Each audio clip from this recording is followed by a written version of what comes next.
تو یعنی وہ ہر جگہ مختلف لفظ استعمال کیے ہیں، اور یہ اس چیز کا ثبوت ہے کہ ان کے ہاں باقاعدہ سنت کے لفظ کا استعمال اسی جگہ ہوتا ہے جہاں آقا علیہ السلام کا عطا کردہ شرعی تصور اس سنت کے لفظ کے استعمال کی اجازت دیتا ہے، اس لیے مختلف اصطلاحات ہیں جو یوز کرتے ہیں۔ پھر حدیث نمبر 628 میں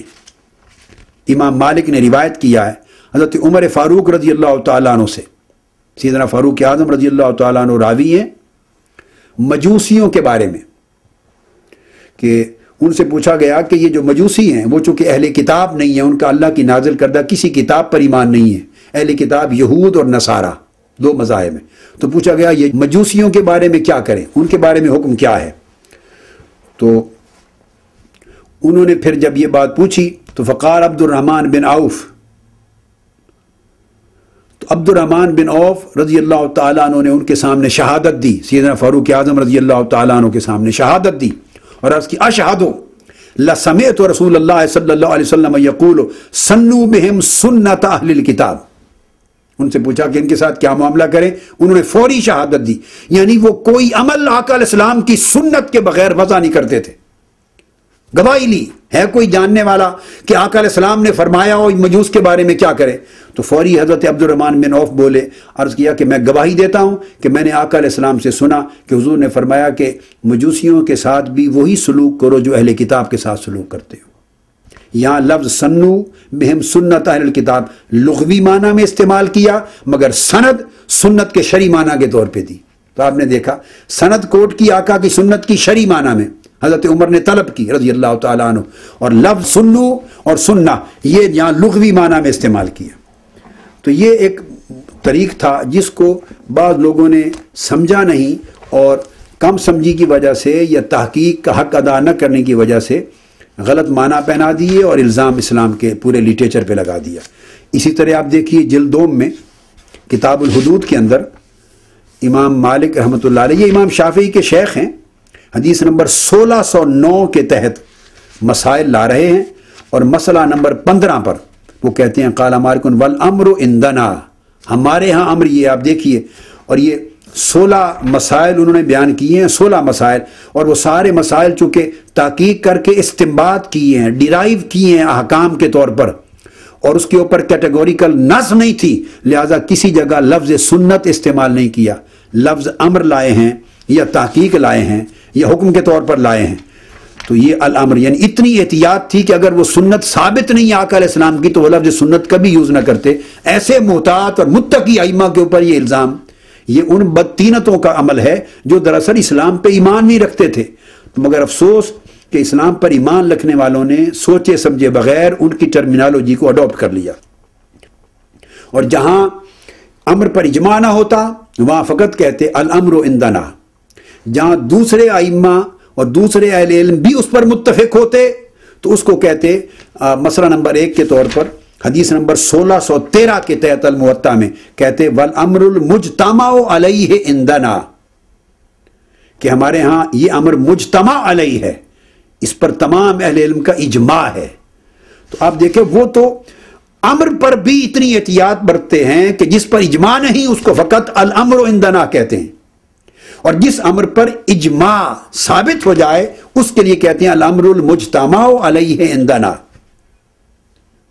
اور پھر جو چیز ڈائریکٹلی آقا علیہ السلام کی سنت سے ثابت ہو تو تب وہ لفظ سنت استعمال کرتے ہیں۔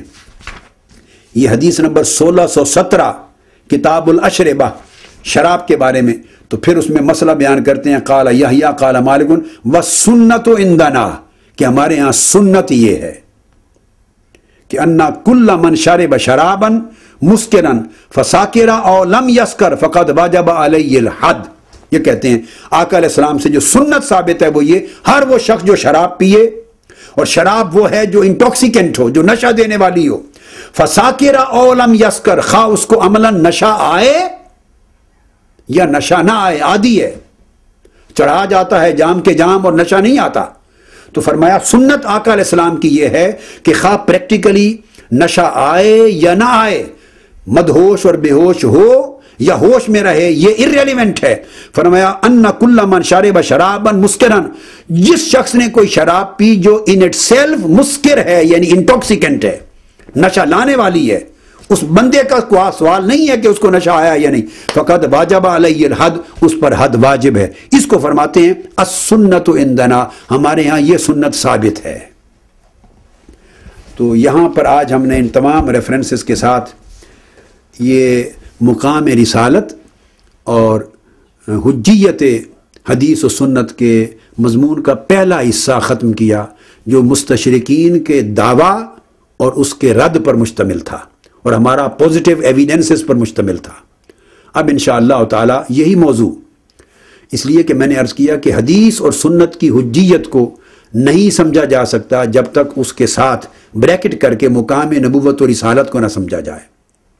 کیونکہ یہ سارا مغالطہ اور فتنہ پیدا ہی سوچ کے نتیجے میں ہوا ہے کہ جن لوگوں نے رسول کو معاذ اللہ صرف پیغام رساں سمجھا ہے اور اس کے بعد کچھ نہیں، یا جنہوں نے صرف ایک اخلاقی مصلح اور ریلیجس ریفارمر سمجھا ہے اور اس کے علاوہ کچھ نہیں،